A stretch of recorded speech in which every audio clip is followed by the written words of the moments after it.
Kterou vyberem? Hodina sexuální výchovy. Může.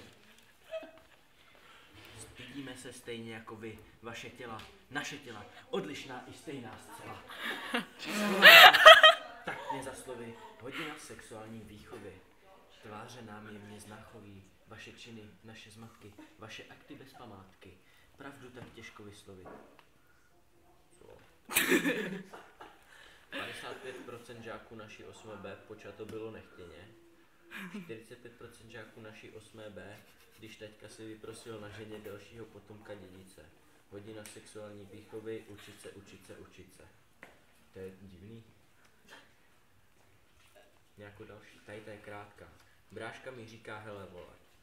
Doufám, že vodník na topole dojde si pro něj podle skal, aby ho trochu propleskal.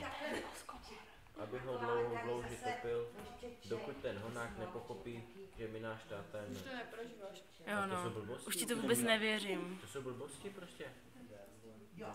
A tak to